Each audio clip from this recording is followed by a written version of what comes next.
대표와 예배 캠페인 같이 하겠습니다. 복음의 사람 예배자로 살게 하소서. 우리는 가정의 예배자입니다. 우리는 영적 예배자입니다. 우리는 삶의 예배자입니다. 아멘. 묵상 말씀 신명기 26장 12절 세 번 같이 하겠습니다.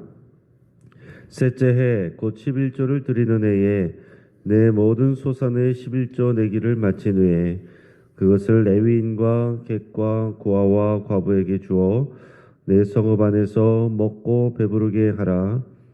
셋째 해 곧 11조를 드리는 해에 내 모든 소산의 11조 내기를 마친 후에 그것을 레위인과 객과 고아와 과부에게 주어 내 성읍 안에서 먹고 배부르게 하라. 셋째 해 곧 11조를 드리는 해에 내 모든 소산의 11조 내기를 마친 후에 그것을 레위인과 객과 고아와 과부에게 주어 내 성읍 안에서 먹고 배부르게 하라. 아멘. 매년 소득의 11조를 드리고 그다음에 남은 것에 또 10분의 1을 모아서 또 매년 모든 백성이 모여서 함께 감사하며 또 잔치를 베풀고 그리고 3년마다는 그것을 마을에 있는 사회적 약자들을 사용하는 제3의 11조에 대한 내용입니다. 사회적 약자들을 돕는 것이 그것 하나님께 드리는 귀한 예물이었습니다. 귀한 믿음으로 또 살아가시기를 바랍니다. 하나님께서 오늘 우리에게 주시는 말씀은 욥기 10장 1절에서 22절까지 말씀입니다. 자, 오늘 본문을 통해서 탄원기도라는 제목으로 말씀의 은혜를 같이 나누겠습니다. 성경에 보면 탄원의 기도가 종종 나옵니다. 탄원이란 말은 억울하거나 딱한 사정을 하소연해서 도와주기를 바람, 이런 뜻입니다. 자, 탄원은 하나님께 반항하는 것이 아니라 기도하는 일입니다. 자, 더 넓게는 탄식하거나 불평하거나 하나님을 설득하려는 것도 다 포함이 됩니다. 이게 그냥 우리가 볼 때는 불경건한 모습처럼 보일 수 있습니다. 그래서 어떤 사람들은 내가 하나님 앞에 불경건하지 않기 위해서 탄원을 하지 않는다면서 자신의 고통을 직면하지도 않고 기도하지 않는 것, 그것은 좋은 일이 아닙니다. 자신의 고통으로 인해서 하나님께 억울함을 표현하기도 하고 하소연하기도 하고 불평하기도 하고 탄식하기도 하고 하나님을 설득하려고 하기도 하는 것, 차라리 그게 낫다라는 얘기입니다. 그 순간 동안 기도자는 어떻게 하게 됩니까? 하나님께 집중하게 되는 거예요. 하나님과 씨름하게 되는 것입니다. 마치 야곱이 야복나루에서 천사와 씨름하는 것과 같은 것이 되는 겁니다. 자, 오늘 본문을 보면 욥이 친구들과 논쟁하기를 잠시 멈추고 하나님께 탄원하면서 기도합니다. 자, 먼저는 내게 알게 하소서 하는 말로 하나님 앞에 기도합니다. 한번 따라하겠습니다. 내게 알게 하소서. 지금 욥이 자신의 문제를 해결하기 위해서 할 수 있는 게 아무것도 없습니다. 하나님을 설득시킬 수도 없고 하나님과 싸워 이길 수도 없습니다. 그 사방이 막힌 것과 같은 이런 상황에서 그가 할 수 있는 유일한 것은 오직 기도뿐입니다. 그리고 이 기도는 하나님을 향한 탄원이에요. 오늘 본문 1절 2절 말씀을 같이 읽겠습니다. 내 영혼이 살기에 곤비하니 내 불평을 토로하고 내 마음이 괴로운 대로 말하리라. 내가 하나님께 아뢰오리니 나를 정죄하지 마시옵고 무슨 까닭으로 나와 더불어 변론하시는지 내게 알게 하옵소서. 아멘. 자, 지금 1절에서 욥은 자신이 살아있는 것 자체가 너무 고통스럽고 끔찍하다고 하면서 내가 불평을 토로한다 이렇게 말합니다. 하나님 앞에 불평을 늘어놓습니다 이렇게 얘기하는 거예요. 그러면서 내 마음이 괴로운 대로 내가 말하겠습니다 이렇게 말합니다. 이런 욥을 우리가 욕하지 않기를 바랍니다. 하나님이 이 불평하는 기도를 다 들으시기 때문에 그렇습니다. 사람들한테 불평하는 게 아니고 하나님 앞에 불평하면 이게 하나님 앞에 기도가 됩니다. 그래서 여러분, 교회에서 누군가 기도하는 시간에, 또 이런 특별히 새벽 기도 시간에 슬퍼하고 절규하면서 울고 있다면 조용히 시키려고 하지 말고 그를 내버려 두시길 바랍니다. 그 얼마나 힘들고 아프면 하나님 앞에서 그러겠어요. 하나님께서는 그 눈물을 보시고 울음소리를 듣습니다. 차라리 그를 위해서 기도해 주시고 또 축복해 주시길 바랍니다. 우리 주변에 욥이 많이 있습니다. 내 삶이 힘들고 고통스럽고, 그래서 지금 논리정연하게 기도하고 속으로 조용히 기도하고 그런 게 아니라 지금 터져 나오는 고통으로 신음하는 그런 분들이 얼마든지 있을 수 있는 겁니다. 자, 2절에서 보면 욥은 하나님께 자신을 더 이상 정죄하여서 고통 주지 마시기를 기도합니다. 나를 이제 더 이상 정죄하지 말아달라고 그렇게 간절히 기도해요. 더 나아가서 도대체 무슨 까닭으로 자신과 더불어 변론하시는지 알게 해달라고 그렇게 기도합니다. 지금 마치 이 상황이 재판정에서 하나님이 내가 죄가 있다고 변론하는, 마치 검사처럼, 더 나아가서는 재판관처럼 내가 죄가 있는 것처럼 이렇게 하나님께서 말씀하시는 걸로 이렇게 느껴지는 겁니다. 도대체 내가 왜 이런 고통을 당하게 되는지 그 이유라도 알게 해달라고 그렇게 기도해요. 앞에서는 내가 까닭 없이 내가 이렇게 하나님께서 나를 상처 주고 계신다 이렇게 표현했는데, 친구들에게 그렇게 말했는데, 이제 하나님께는 도대체 왜 그러시는지, 나한테 왜 그러시는 겁니까? 내가 왜 이런 고통을 당해야 되는 겁니까? 좀 알게라도 해주십시오. 이유라도 알려주십시오. 그렇게 말하는 겁니다. 만약에 내 친구들이 말하는 것처럼 정말로 내가 죄를 지어서 그런 것이면 하나님 가르쳐 주십시오. 그럼 내가 회개하겠습니다. 내가 잘못해서 그런 것이라면 회개라도 할 텐데 생각나는 것도 없는데 내가 이유도 모른 채 이렇게 언제 끝날지 모르는 고통 속에 있는 것, 이것이 너무 고통스럽습니다. 이렇게 말하는 겁니다. 그러면서 이제 억울함을 토로하는 거예요. 우리 3절에서 7절까지 말씀을 욥의 마음을 헤아리면서 한번 같이 읽겠습니다. 주께서 주의 손으로 지으신 것을 학대하시며 멸시하시고 악인의 꾀에 빛을 비추시기를 선히 여기시나이까? 주께도 육신의 눈이 있나이까? 주께서 사람처럼 보시나이까? 주의 날이 어찌 사람의 날과 같으며 주의 해가 어찌 인생의 해와 같기로? 나의 허물을 찾으시며 나의 죄를 들추어내시나이까? 주께서는 내가 악하지 않은 줄을 아시나이다. 주의 손에서 나를 벗어나게 할 자도 없나이다. 아멘. 자, 지금 본문을 제가 현대인 번역으로 제가 다시 한번 읽어드려 보겠습니다. 주의 손으로 직접 만드신 나는 학대하시고 멸시하시면서 악인의 책략을 너그럽게 보시는 것이 옳은 일입니까? 주께서는 육신의 눈을 가지셨습니까? 어째서 사람이 보듯이 보십니까? 주의 날이 인생의 날처럼 짧습니까? 무엇 때문에 주께서는 내 허물을 찾고 내 죄를 꼬치꼬치 밝혀내시려고 하십니까? 주는 나에게 죄가 없는 것도 아시고 주의 손에서 나를 벗어나게 할 자도 없다는 것을 잘 알고 계시지 않습니까? 조금 더 와닿죠? 내 친구들이 그러는 것은 그렇다라고 쳐도 하나님이 무슨 사람입니까? 왜 그렇게 내 죄를 꼬치꼬치 찾아내시려고 그러고 그렇게 나를 힘들게 하십니까? 지금 이렇게 하나님 앞에 지금 원망 섞인 불평을 늘어놓고 있는 겁니다. 그러면서 두 번째로는 이제 나를 기억하옵소서 이렇게 기도합니다. 따라하겠습니다. 나를 기억하옵소서. 우리 8절 9절 같이 읽겠습니다. 주의 손으로 나를 빚으셨으며 만드셨는데 이제 나를 멸하시나이다. 기억하옵소서.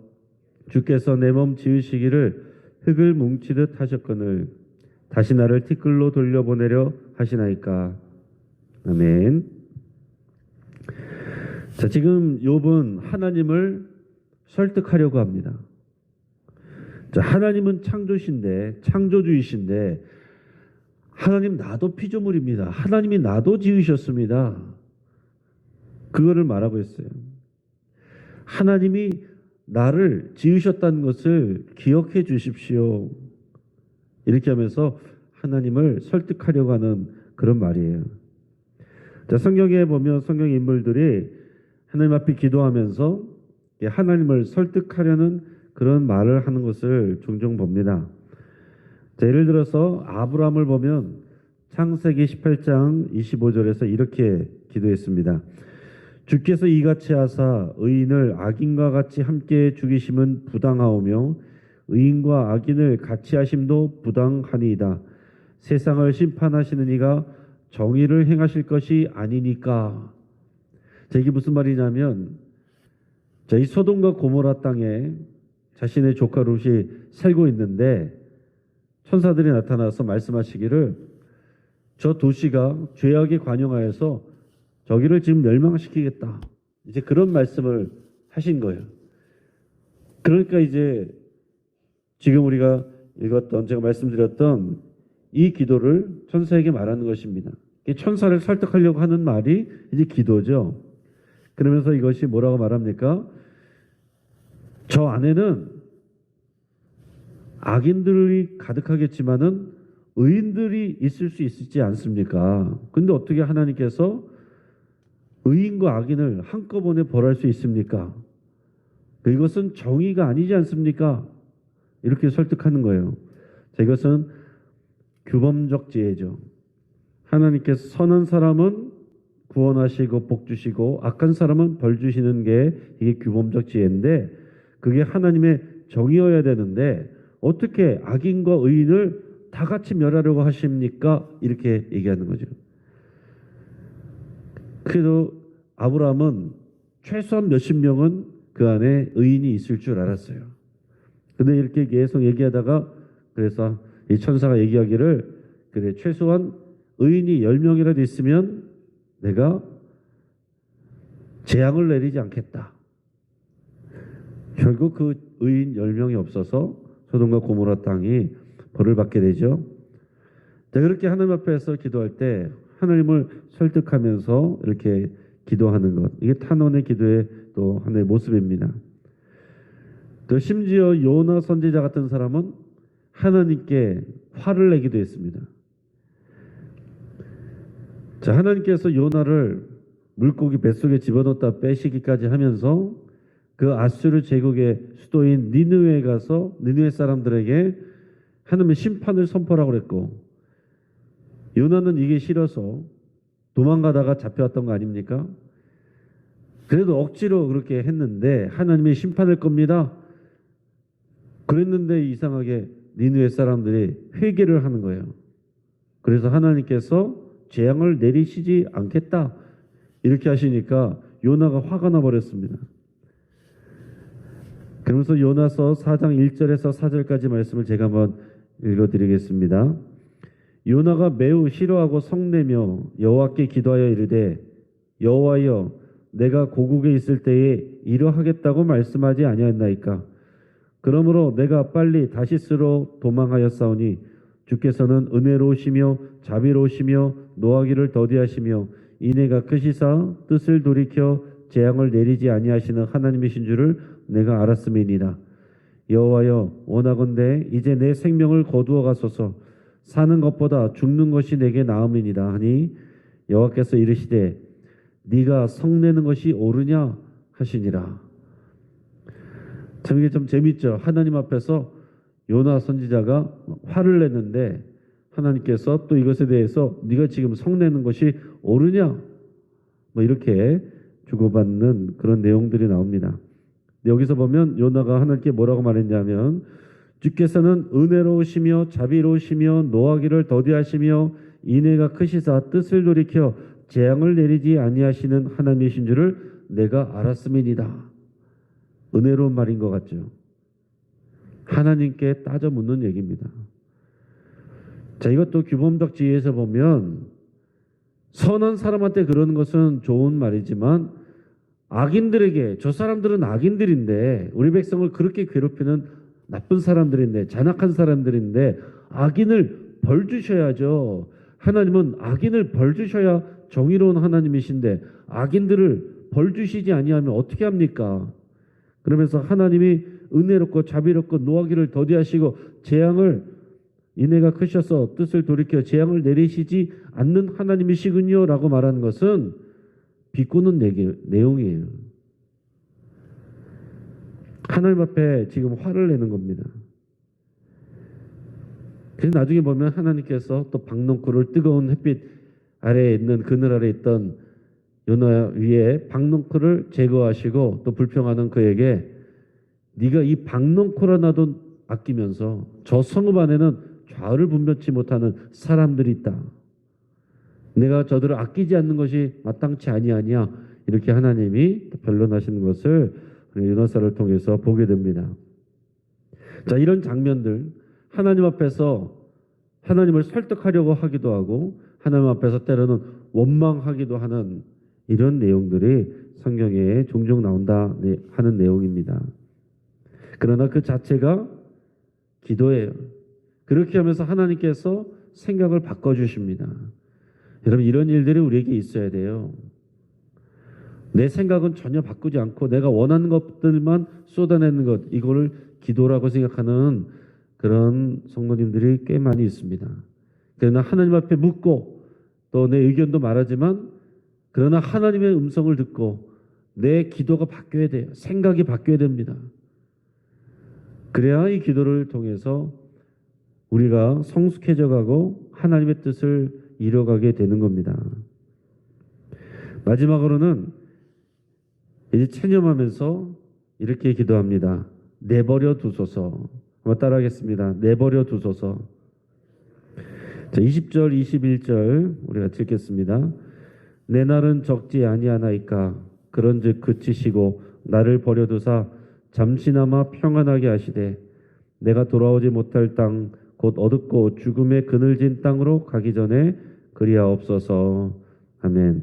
자, 21절에 보면 어디론가 돌아오지 못할 땅으로 간다는 얘기가 있는데, 이것은 그 당시에 고대 근동시대 사람들이 갖고 있었던 죽음의 세계관을 나타내고 있어요. 사람들은 죽으면 땅 속에 있는 스올이라는 곳으로 들어간다, 이렇게 생각을 했습니다.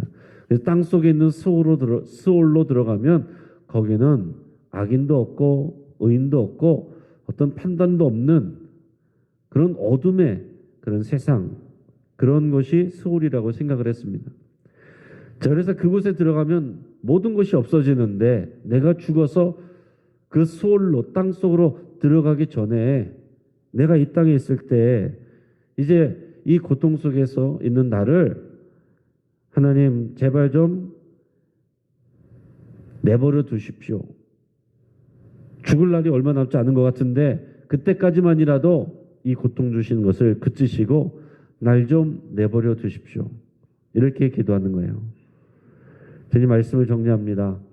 여러분, 탄식하고 불평하고 설득하고 또 아픔을 토로하는 것이 내가 경건한 척하면서 아무것도 안 하고 기도하지 않는 것보다 훨씬 더 나은 것입니다.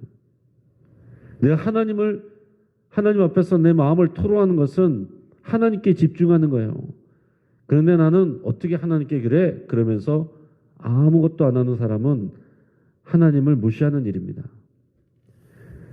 여러분, 하나님 앞에서 항상 미주알 고주알 하나님께 말씀하시길 바랍니다.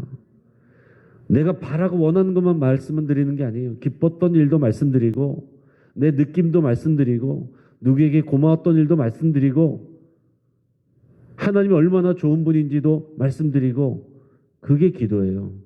그러니까 여러분, 우리가 하나님의 인격적인 하나님이시기 때문에 우리 사랑하는 사람들과 하는 말들을 하나님께도 하는 겁니다. 그게 기도죠. 그래서 어떤 사람들은 종종 그런 경우들이 있어요. 한 10분만 기도하면 기도할 게 없던데요. 기도할 게 없어요. 왜냐하면은 내가 원하는 것들 다 얘기하고 나니까 할 얘기가 없다는 거예요. 그걸 기도라고 생각하니까 그런 것입니다. 내가 하나님을 얼마나 사랑하는지, 하나님이 나에게 얼마나 좋은 분이신지, 하나님이 내 인생 가운데 어떤 일들을 행하셨는지, 그래서 내가 얼마나 감사한지, 또 내 주변 사람들을 하나님께서 주셔서 얼마나 또 감사한지, 때로는 그 사람들 때문에 내가 얼마나 힘든지, 얼마나 속상한지, 자존심 상했는지, 그런 것들을 하나님께 다 말씀드리는 겁니다. 그렇게 하나님 앞에 미주알 고주알 얘기할 때 하나님이 기뻐하시는 거예요. 여러분, 사랑하는 자녀가 또 부모님에게 가서 또 오늘 무슨 일이 있었는지 다 얘기하면 부모님이 싫어합니까? 좋아합니까? 좋아하시잖아요. 우리 하나님 똑같습니다. 우리 하나님 아버지라고 말씀하면서 나 잘 지내고 있어요. 괜찮습니다. 신경 쓰지 마세요. 하나님 앞에 이것이 경건한 일이 아니다라는 얘기입니다. 여러분, 기도하는 시간에도 하나님 앞에 우리 마음을 토해내시고 평상시에도 하나님과 그렇게 대화하듯이 기도하실 수 있길 바랍니다. 야곱이 천사와 씨름한 것처럼 기도하며 씨름하는 것은 복된 일입니다. 우리 어떤 문제를 가지고 또 우리 고통의 문제를 가지고 하나님과 여러분 그렇게 야곱처럼 씨름하시기를 바랍니다. 고통은 좋지 않은 것이지만 고통으로 인해서 하나님 앞에 엎드러지게 되고 기도하게 되는 것, 그것은 복됩니다. 기도하고 엎드리면 우리의 고통이 하나님의 복이 되고 선물이 됩니다. 같이 한번 기도하겠습니다. 말씀을 붙잡고 함께 기도할 때에 하나님 앞에 우리의 기도가 더 풍성해지기를 원하면서 여러분, 하나님 앞에 하나님이 얼마나 좋으신 분이신지, 내가 얼마나 하나님을 사랑하는지, 하나님이 나에게 하신 일들이 얼마나 귀한 일들인지 여러분 그렇게 고백하시길 바랍니다. 또한 내 안에 있는 모든 문제를 가지고 하나님과 씨름하며 기도하시길 바랍니다. 또 우리의 모든 아픔과 고통을 하나님 앞에 여러분들의 감정을 다 토해내시길 바랍니다. 우리 주변의 환우들을 위해서 여러분 같이 간절히 기도해 주시고, 특별히 우리 변영순 권사님 또 병원에 아직 계신데 우리 간절히 위에서 기도해 주시고, 염증이 잡히고 이후에 치료가 진행될 수 있도록 위해서 같이 간절히 기도해 주시고, 또 그 외에 여러 환우들, 여러분들 아프신 부위를 위해서 또 치유를 위해 같이 기도하겠습니다. 또 우리 수험생들을 위해서 같이 기도하시기를 바랍니다. 우리 목요일에 내일 모레 수능일입니다.